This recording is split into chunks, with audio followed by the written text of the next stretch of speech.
Hello and welcome back. Today we're going to be talking about mindfulness. I touched on mindfulness last time in my video about anxiety and panic attacks as a useful tool for dealing with them. Now let's explain a little bit about what mindfulness is. I did a little bit of research, so strap in. Mindfulness was originally, and still is a bit, a Buddhist practice related to meditation.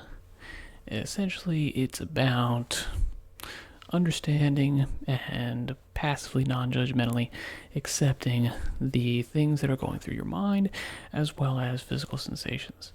The kind of mindfulness that I'm going to focus on, because I'm more familiar with it, is the physical mindfulness, as opposed to mental mindfulness, as opposed to being aware of the thoughts coming back into your head. It's more focused on breath control, or just breathing in general.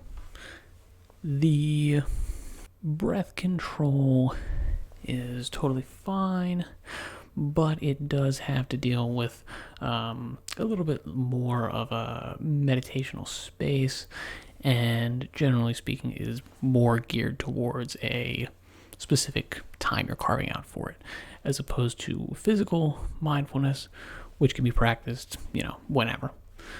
And I think is a little bit more apropos to the things that I was talking about before as far as anxiety and panic attacks. So, let's go through some physical mindfulness techniques.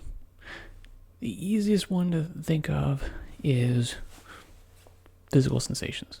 So if you're sitting down in a chair, you're thinking to yourself, okay, let me examine what my body feels like. I'm sitting in a chair. I can feel pressure along the underside of my thighs, my lower back, where my back meets the rest of the chair. My arms are resting on the armrests.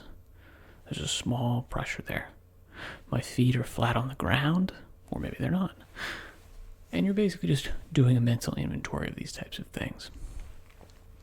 This is useful in anxiety and panic attacks because it distracts your mind. It gives you something to focus on, and therefore you're not spiraling out of control with your mental talk as far as anxiety goes. Other ways to do this are, focusing on any of your senses. And if you're trying to do an extended version of this, that's probably what you're going to end up doing anyway. So you're going to think about, what are the things that you're hearing? What am I hearing right now? I'm hearing a little bit of my computer fan, mostly just that. Maybe you're hearing the wind. Maybe you're hearing your heartbeat if it's really, really quiet. Maybe you're hearing yourself breathe. Maybe you're hearing the birds chirp. Maybe you're hearing a little bit of wind. Maybe you're hearing, who knows what, you get the idea.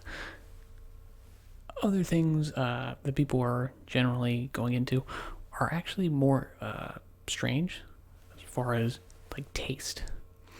So one exercise that I heard about was like you're mindfully eating a raisin. What does it taste like? What does it remind you of? That kind of a thing.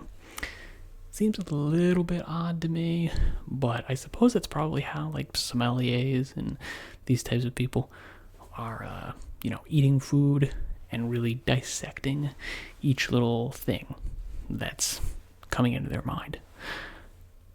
Let's see what else.